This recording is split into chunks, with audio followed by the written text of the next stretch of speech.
안녕하세요. 청소년 상담사 3급 집단 상담의 기초 유소영입니다. 네, 이제 저희가 집단 상담의 기초 이제 첫 시간입니다. 그래서 오늘은 집단 상담의 이제 개론 들어가 보도록 하겠습니다. 자, 우리가 이제 개론에서는 집단 상담이 무엇인지 전체적으로 좀 알아보도록 하고요. 그리고 또 집단 상담에 있어서 이제 우리가 어떠한 또 윤리 기준들이 있는지 또 그리고 집단 상담자의 어떤 지도성 그리고 또 집단 상담에서 사용할 수 있는 이론들 이렇게 확인을 좀 해보도록 하겠습니다.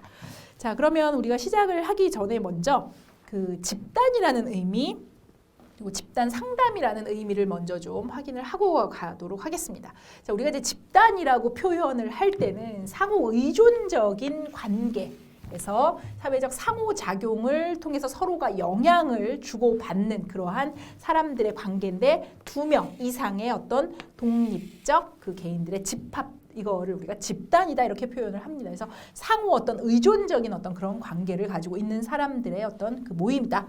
자, 그러면 집단 상담이라는 건 그럼 이러한 사람들이 모여서 이제 상담을 진행을 하는 거죠.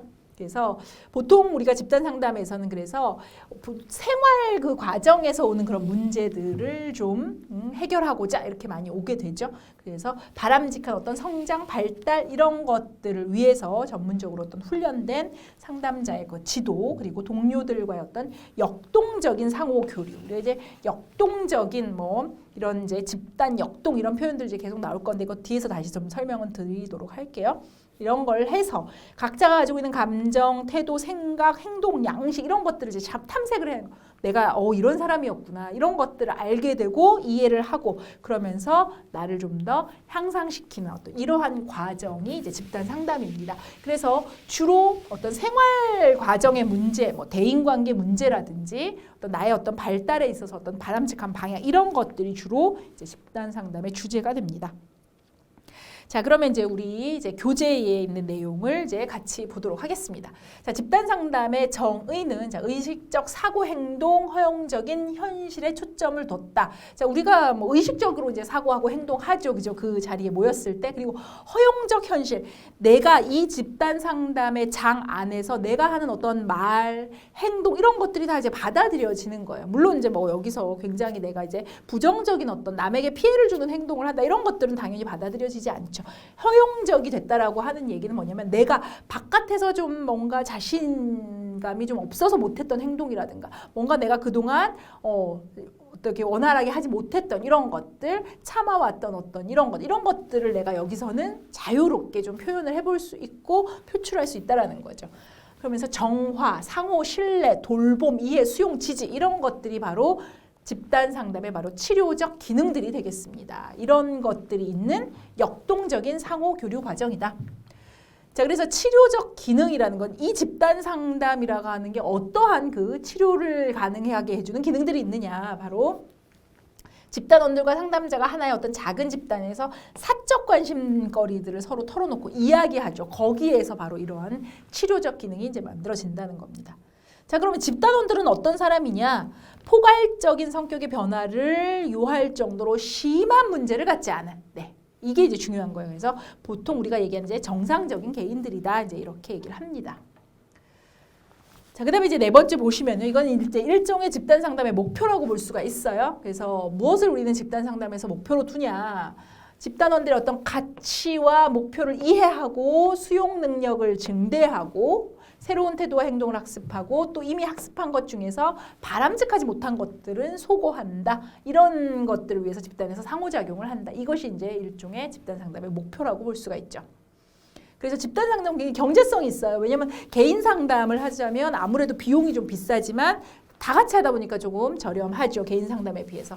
효율성, 내가 집단 상담자하고, 그러니까 상담자하고만 둘이 어떤 커뮤니케이션을 진행하는 것보다 집단원들 자체도 나에게 굉장히 여러 가지 도움을 줄 수가 있어요. 같은 경험을 공유하고 어떤 지지받고 이런 것들, 이런 게 굉장히 효율적인 거죠. 실용성, 다양한 자원의 어떤 제공이 있죠.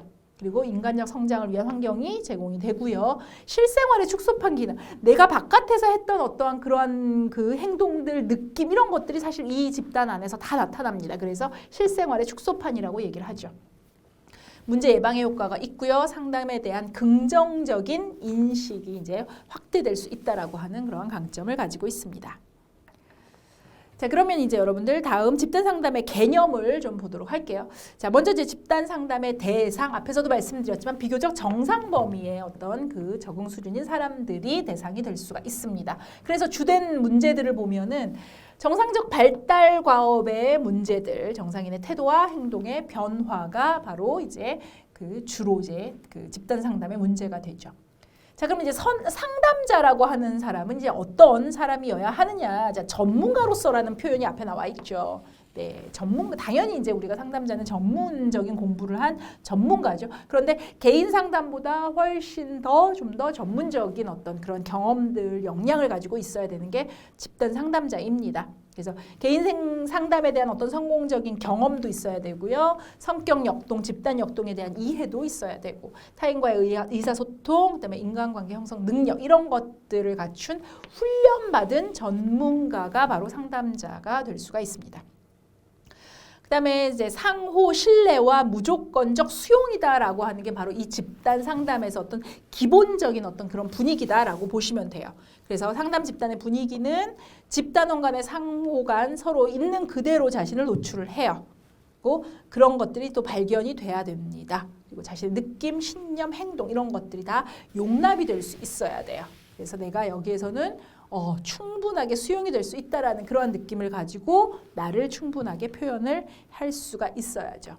그래야 이제 그것이 이제 어떤 치료적 기능이 또 나올 수가 있는 거고요. 자, 그다음에 이제 지속적인 과정이다. 네, 집단 상담은 역동적 대인 관계의 과정이고 집단원 상호 간의 계속적 관계의 과정이 바로 이제 지속적 과정이다라는 의미입니다. 자, 그다음에 이제 교정적인 정서 체험이 이제 여기서 이루어질 수가 있어요. 자, 과거에는 내가 다룰 수 없었던 어떤 그런 외상 경험 이거에 이제 수정을 하기 위해서 집단원을 좀 우리가 안전하고 앞에서도 계속 우리가 얘기했던 상호 신뢰, 무조건적 수용 이런 것들을 얘기를 했죠. 그러니까 내가 아무 데서나 이렇게 내보일 수 없는 그러한 어떤 그런 경험들. 그런데 이거는 이 집단 상담에서는 그게 가능한 거예요. 다 보일 수가 있어요. 안전하다라는 어떤 그런 느낌을 받을 수 있고 지지적인 어떤 환경이 이제 이루어지기 때문에 여기선 내가 어떤 그러한 나의 어떤 힘듦을 충분히 내보여도 내가 좀 안전할 수 있다라고 하는 생각을 할 수 있죠. 자, 그러면 집단 역동이라는 이제 표현이 자주 나오게 될 건데 그거를 먼저 좀 간단히 설명을 드리고 갈게요.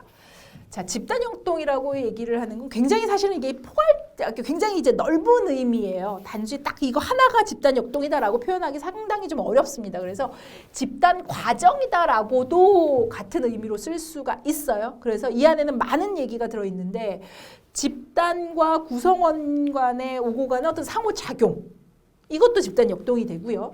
그 다음에 그 상호작용과 집단의 어떤 구조, 발달, 목표와의 관계를 포함한 집단의 어떤 고유 성격이다. 이제 이렇게도 얘기를 할 수 있어요. 그래서 집단 내에서 역동이 어디에 많이 영향을 받냐면 그 집단 상담자의 지도력에도 굉장히 영향을 많이 받고요. 그 집단이 얼마나 잘 뭉쳐 있느냐, 그 응집력, 집단 또 구성원들은 어떤 사람이 이런 거에 많은 영향을 받아. 그래서 이 집단 과정 속에서 나타나는 어떤 흐름, 어떤 분위기, 뭐 이런 것들이 모두 다 집단 역동이 돼요. 그래서 집단 상담에서 서로가 자극이 되어서 끊임없이 영향을 주고받는 그러한 움직임, 흐름 이것을 집단 역동이라고 합니다. 그래서 집단 구성원들이 어떻게 말하는지, 행동하는지, 체험하는지 이런 것들도 다 얘기를 해요. 그래서 조금 더 정리를 해서 말씀을 드린다면 집단 과정에서 발생되는 언어적, 비언어적 상호작용의 총체다. 네. 그리고 그 상호작용의 결과로 생성된 집단의 어떤 균형과 변화 이것을 집단 역동이다. 이제 이렇게 얘기를 합니다. 그래서 집단 안에서 나타나는 어떤 그런 뭐 분위기, 흐름, 대화의 어떤 방향 뭐 이런 것들. 그리고 또 뭐 집단원과 집단원 간의 어떤 뭐 약간의 뭐 알력 같은 것도 나타날 수 있고요. 네. 그다음에 누가 누구를 뭐 막 이렇게 뭐 누르려고 하는 이런 것도 나타나. 이런 것들이 모두 다 집단 역동이다. 이제 이렇게 이해를 좀 하시면 됩니다. 자, 그러면 이제 우리 다음 페이지에 집단 상담의 목표와 원리를 좀 보도록 할게요. 자, 그래서 집단 상담의 이제 그런 목표는 뭐냐면 자신과 타인에 대한 신뢰를 형성하는 거예요.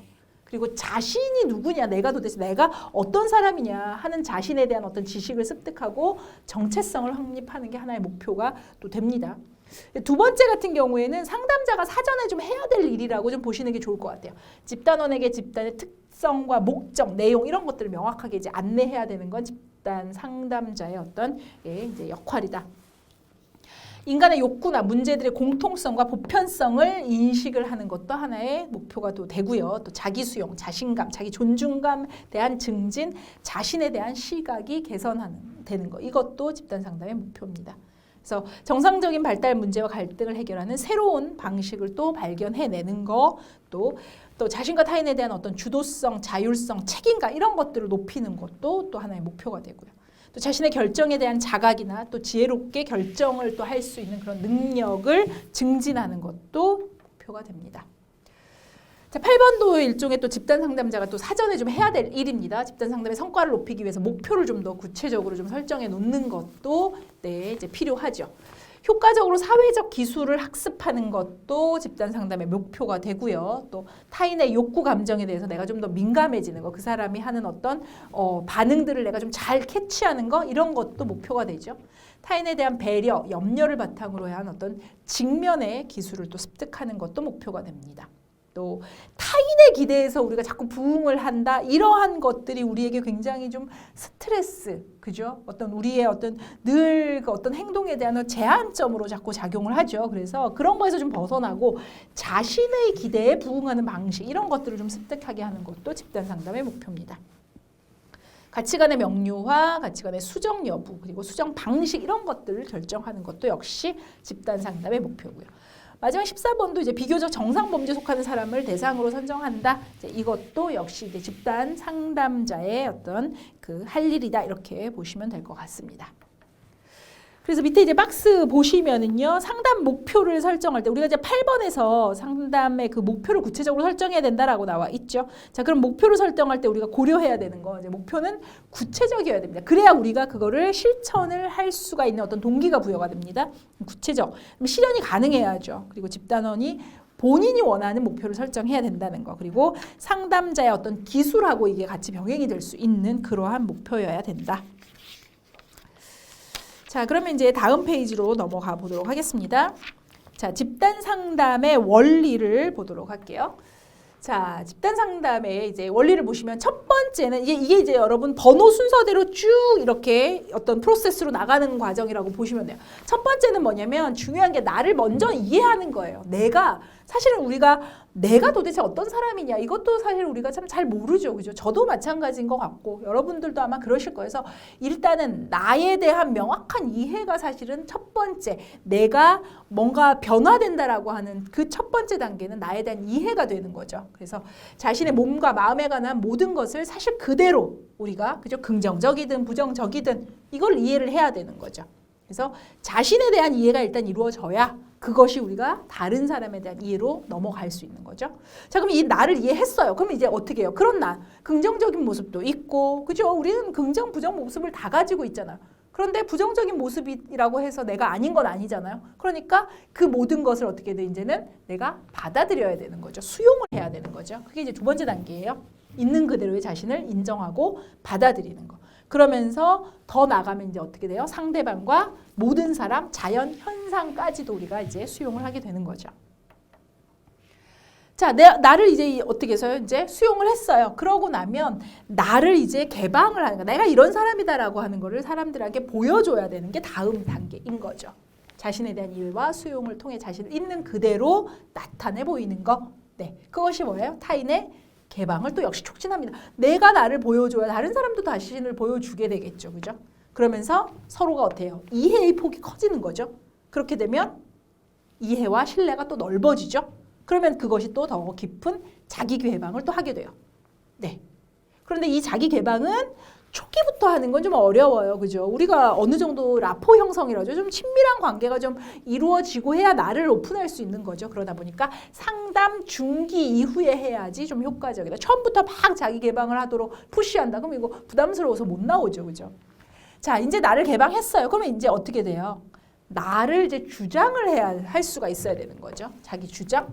상대방에게 당연히 피해를 주지 않으면서 자신이 나타내고자 하는 그런 것들을 그대로 나타내도록 하는 거죠.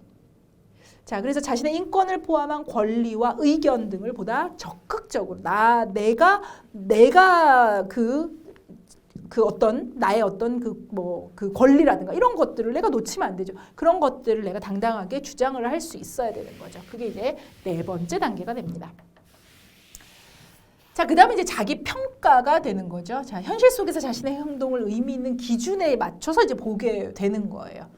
그래서 인과관계 추론을 통해 자신의 행동의 어떤 타당성도 평가를 하고 자신의 행동이 현실적으로 이게 좀 괜찮은 건지, 적합한지 이런 것들을 좀 검토를 하죠.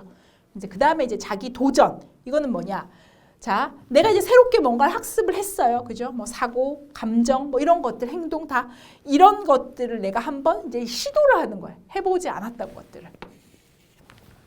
그래서 연습을 통해서 새로운 행동을 시도하고 그 결과에 대해서 또 상담자의 어떤 객관적 평가를 또 받는 거죠. 이 과정을 통해서 어떤 나의 어떤 그 변화를 이제 추구해 나가는 거죠.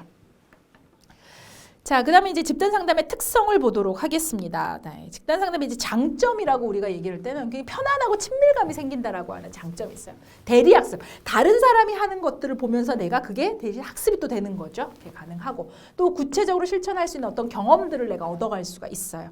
또 현실을 검증해 볼 수. 여기가 실생활의 작은 추수판이라고 했죠. 그러니까 현실을 검증해 볼 수 있고 또 새롭게 내가 터득한 것들은 연습해 볼 수도 있죠.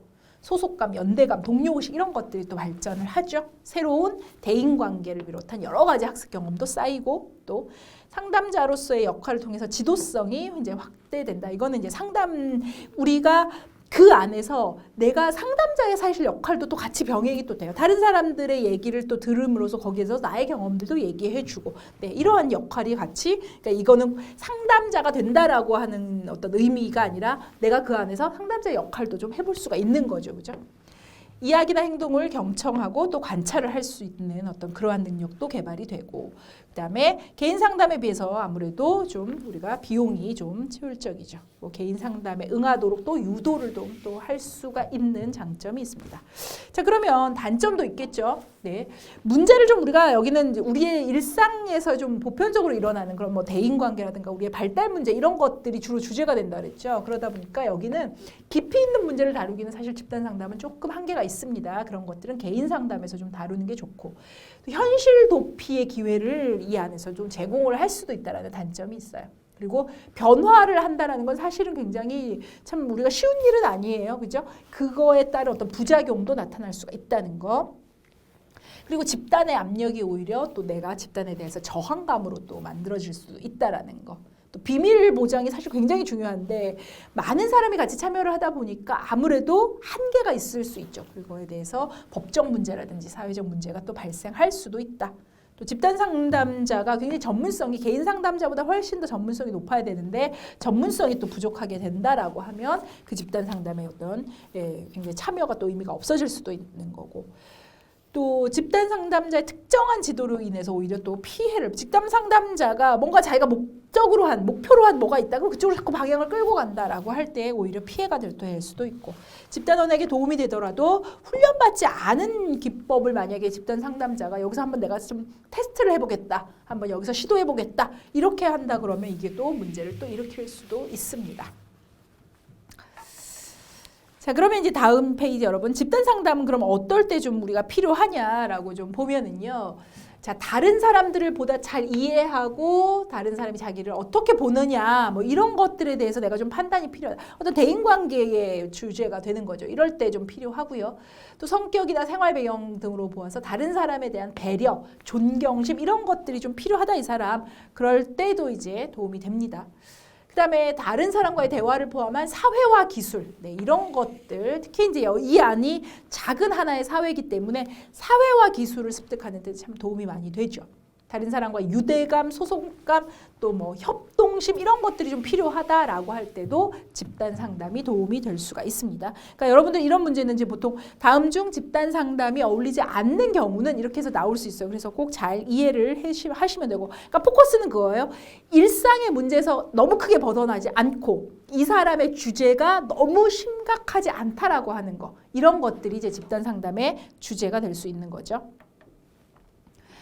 자, 그 다음에 이제 5번 자신의 어떤 관심사나 문제에 대해 다른 사람의 반응이나 조언 이런 것들이 필요할 때도 역시 도움이 되죠. 그리고 또 다른 사람의 어떤 이러한 그 이해, 지지 이런 것들이 도움이 되겠다라고 판단되는 주제라면 또 역시 필요하죠. 자, 그 다음에 이제 7번 같은 경우가 여러분들이 조금 헷갈릴 수 있는데 이거는 개인 상담이 더 어울리지 않을까요? 라고 여러분들이 좀 헷갈려서 좀 생각하시는 부분이에요. 자, 자기 문제에 관한 검토, 분석 이런 걸 깊이 해요. 그리고 유보하려고 그래요. 그러니까 자꾸 이제 내가 자꾸 피하는 거죠. 나에게 좀 문제가 있는데 자꾸 이걸 피하려고 하는 거. 그 다음에 이제 자기 노출에 대해서 좀 더 필요 이상으로 내가 좀 위협을 느낀다.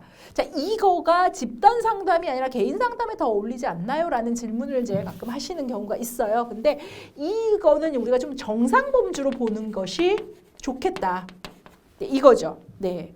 그리고 또 여기에서 이제 우리가 자기 노출에 대해서 필요 이상으로 어떤 위협을 느낀다 그러면 어떤 대리학습이나 그 다음에 어떤 사회, 기술, 행동 이런 것들을 연습을 해볼 필요가 좀 있는 경우로 우리가 볼 수 있어요. 그래서 7번 같은 경우 여러분들 조금 헷갈리실 수 있는데 집단 상담의 케이스다라고 하는 걸로 좀 기억을 하시고요. 인정받으려고 노력하고 대인관계에 관심이 많다 이러면 집단 상담 굉장히 도움이 많이 되겠죠. 자, 그러면 이제 개인 상담을 좀 비교를 해서 또 볼게요. 개인 상담은 그럼 어떤 경우에 좀 필요하냐? 문제가 굉장히 시급하다 이럴 때, 그리고 이 원인 해결 방법이 굉장히 복잡하다 이럴 때 집단 상담에서 사실은 해결하기 좀 어렵죠. 그죠? 그 다음에 내담자 본인과 관련된 인물의 어떤 신상이나 보호, 비밀 이거 굉장히 뭔가 좀 긴밀하게 진행이 돼야 되겠다. 이런 경우에는 개인 상담이 도움이 되죠. 자, 그 다음에 심리 결과를 해석한다라고 할 때는 이럴 때는 1대1로 이제 해석을 해줘야 되기 때문에 이럴 때도 역시 개인 상담. 그 다음에 자, 이게 이제 우리가 앞에서 했던 그 7번하고 또 조금 이제 차이로 볼 수 있는 거죠. 자, 공개적으로 발언하는 것에 대해서 불안, 공포 이거는 약간 심각성으로 볼 수 있는 거예요. 그렇기 때문에 이런 경우는 개인 상담입니다. 4번하고 위에 여러분들 7번하고를 조금 비교해서 꼭 기억을 좀 해두세요. 또 집단원이 비정상적으로 말하는 것에 대해서 두려움을 가지는 경우, 집단원이 비정상적으로, 여기 쉼표를 하나 찍어요. 여러분들 이해가 좀 쉬울 말하는 거에 대해서 아주 너무 극도로 비정상적으로, 그죠? 정상 범주를 벗어난다는 이 표현 자체가, 그죠? 그럴 때는 개인 상담이 어울린다. 또 집단원들로부터 수용될 수 없을 정도로 대인 관계가 일단은 집단 상담이 되려면 사람들하고 이게 뭔가 어울림이 기본적으로 좀 돼야 되는 거란 말이죠. 그런데 그게 안 돼요. 그러면 개인 상담으로 가는 게 맞는 거죠. 그렇죠? 그 다음에 상담자가 다른 사람들로부터 뭔가 주목받으려고 하고 인정받으려고 이게 좀 너무 강박적이에요. 그럼 이것도 정상 범주 좀 넘죠. 그죠? 개인 상담. 폭행이나 비정상적인 성적 행동을 취할 가능성이 있다. 이런 건 집단에 포함이 되면 안 되는 거죠. 또 자신의 감정, 동기, 행동에 대한 인식이 굉장히 부족하다. 이렇다 그러면 일단 개인 상담으로. 왜냐하면 기본적으로 이런 것들이 어느 정도는 그래도 좀 돼야 집단에서 좀 그 참여가 가능하기 때문에. 또 반사회적, 주의 산만, 충동적 행동 이런 것도 역시 개인 상담이죠. 자아가 와해됐다, 극도로 의존적, 의심이 심하다 이런 경우는 아무래도 이제 정신병리적인 어떤 문제가 있다라고 봐야 되기 때문에 뭐 10번, 11번, 뭐 이런 12번 이런 경우들은 그죠? 또 이런 경우도 마찬가지고요. 그래서 여러분들이 조금 헷갈릴 수 있는 건 9번 같은 케이스도 역시 이거 집단 상담에 이건 되지 않을까? 이렇게 좀 헷갈릴 수 있을 것 같아요. 이런 것들을 구분을 해서 집단 상담으로 가는 게 맞는지 개인 상담에서 하는 게 맞는지 이거를 조금 여러분들 구분해서 보실 필요가 좀 있을 것 같아요. 자, 그럼 이제 다음 페이지로 넘어가서 집단 상담과 개인 상담의 이제 유사점을 본다라고 하면 자기 이해가 우리가 이제 나의 변화의 시작이라고 했죠. 이거는 이제 동일하죠. 두 번째, 생활상의 문제 해결을 돕는다라고 하는 것도 역시 유사점이고요. 세 번째, 자기 공개, 자기 수용 이게 이제 중요하죠. 네 번째, 이해, 허용 또 상담 분위기의 조성과 유지 이런 것들은 이제 중요하죠. 또 사적 정보의 비밀은 어떤 상담이든지 간에 중요한 부분이고, 그다음에 여섯 번째는 우리가 비판하지 않는 거, 그죠? 수용한다라는 거는 어떤 상담이든 간에 당연히 필요하고 의미를 요약하고 분명하게 해주는 기법, 뭐 반영, 명료화, 요약 이런 것들 뒤에서 이제 우리가 상담 기법에서 이제 또 배울 건데요. 그런 것들 모두 다 집단 상담, 개인 상담에서 다 필요합니다. 자, 그럼 이제 우리가 집단 상담과 좀 이제 유사한 그런 어떤 또 어떤 방법들을 좀 보도록 할게요. 야, 우리 책에서 집단 상담, 집단 지도, 치료, 훈련 이렇게 나와 있는데, 우리가 이제 이거를 조금 관점을 저는 이제 집단 지도부터 두 번째 거부터 먼저 볼게요.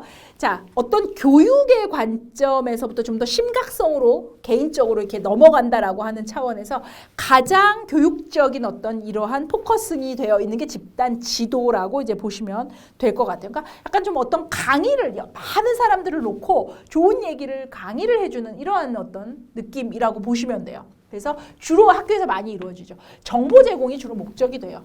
그래서 교육적 경험의 내용을 주제로 주로 취급을 합니다. 네. 그래서 정보를 주로 제공을 하다 보니까 일종의 직접적 인지적인 과정에 해당합니다. 그래서 직접적으로 정보를 획득한다라고 하는 게 이제 여기 집단 지도에서 이제 목적이 되죠. 어떤 새로운 문제가 있을 때 어떤 오리엔테이션 같은 거, 그죠? 왜 학생들 처음에 입학하면 다 모아놓고 이제 막 뭐 얘기해주고 하죠. 그것도 일단 집단 지도죠. 학생활동 또 계획 실천 또 그다음에 어떤 자료 수집 활동 뭐 이런 것들에 이제 직접적으로 관여를 한다. 그리고 적극적이고 예방적인 입장이에요. 예방적인. 뭔가 문제가 터졌을 때 이렇게 모아놓고 이렇게 설명해주고 이런 걸로는 해결 안 되죠. 이거는 미리 이런 것들은 조심하자 이런 어떤 차원으로 가능한 거죠. 그래서 최대한 100명에서 300명까지도 가능해요. 그리고 보통 뭐 1회로 다매성으로도 진행이 되고 길게 여러 회도 가능하죠. 그래서 공동의 어떤 목적을 가지고 있다. 이게 바로 집단 지도다. 가장 교육적인 어떤 그런 뭐 우리가 일반적으로 강의 형태의 교육을 한다는 게 이제 목적인 게 집단 지도죠. 자, 그러면 요거보다 조금 더 이제 우리가 조금 더 어떤 행동적인 관점으로 넘어가는 게 바로 집단 훈련이죠. 자, 그러면 이제 지도는 내가 어떤 교육, 정보를 듣는 개념이라면 얘는 핵심적으로 말하자면 기술이나 훈련을 익히는 거죠. 기술. 훈련을 익히는 게 얘는 주로 목적이 되는 거죠. 그죠? 자, 그래서 특정 영역에 대한 기술을 익히는 과정으로 주로 구성이 되어 있고 집단 지도와 그래서 상담의 어떤 중간 영역 정도가 이제 된다라고 볼 수가 있죠. 그래서 집단 훈련은 집단 지도처럼 공동의 목적을 가지는 동시에 또 개인적인 문제도 조금 접근이 가능하다. 또 집단원들에게 필요한 기술 체계적으로 교육하고 연습시키는 과정. 그러다 보니까 어때요? 그러면 집단 지도보다 인원이 좀 작아야겠죠. 보통 한 8에서 한 30명 정도로 이제 인원이 되고 훈련 기간은 1회짜리는 없죠. 훈련을 하는 차원에서 4회에서 한 12회 한 번에 2~3시간 정도 조금 길게 진행이 되죠. 뭐 취업 면접 훈련이라든가 발표, 창의력 훈련, 사회성 훈련, 감수성 훈련, T집단 이런 것들이 이제 여기에 해당이 됩니다. T집단 하나 간단하게 여러분들 설명도 추가 드리고 갈게요. 트레이닝 그룹이라는 이제 약자입니다. 그래서 사회적 훈련, 대인관계 훈련 이렇게 이제 표현을 합니다. 미국의 NTL에서 최초로 집단 상담의 형식을 가지고 이제 시도를 한 거예요. 그래서 강력한 어떤 치유 경험이 이제 제공이 돼서 널리 알려지게 됐다.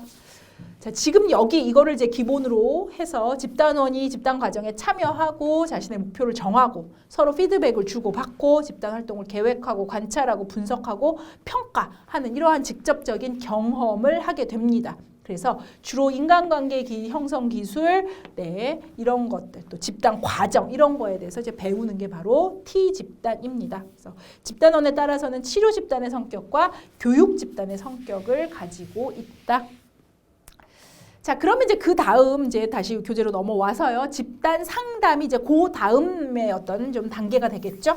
그래서 중심은 어떤 주제가 아니라 바로 집단원 개개인 자체가 되는 거죠. 네.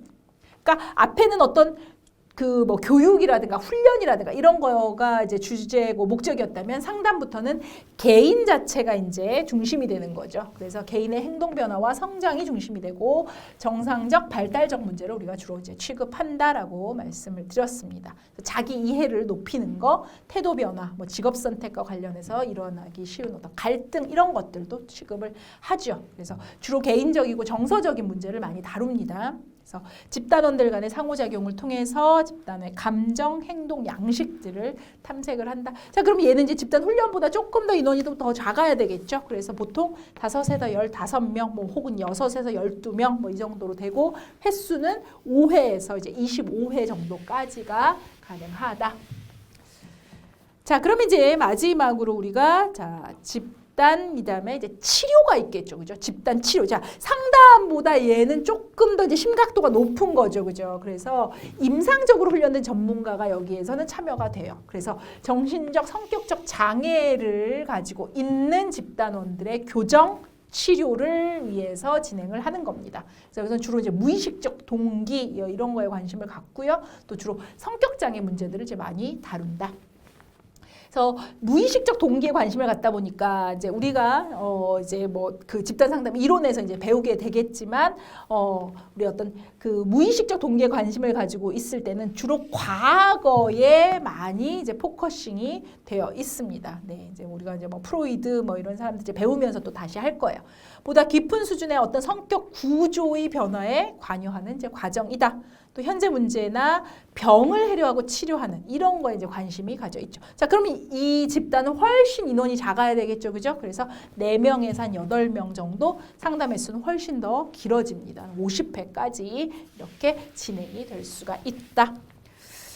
네, 이렇게 해서 저희가 이제 오늘 첫 시간으로 집단 상담에 대해서 전반적인 어떤 이제 개념을 좀 확인하고 집단 상담하고 이제 유사한 그런 내용들까지 확인을 했습니다. 그래서 여러분들 여기서 이제 좀 시험에 좀 자주 출제되어 있던 부분들은 네, 좀 이제 장점 같은 것들, 집단 상담의 장점, 단점, 그리고 집단 상담과 개인 상담의 어떤 구분들, 어떤 때는 집단 상담이 필요하고 어떤 때 개인 상담이 필요한지 요거는 꼭 좀 헷갈리는 것들은 여러분들이 두 가지를 좀 구분해 놓고 차이점을 이렇게 놓고 이제 비교하면서 좀 꼭 이해를 하고 넘어가시기를 바라겠습니다.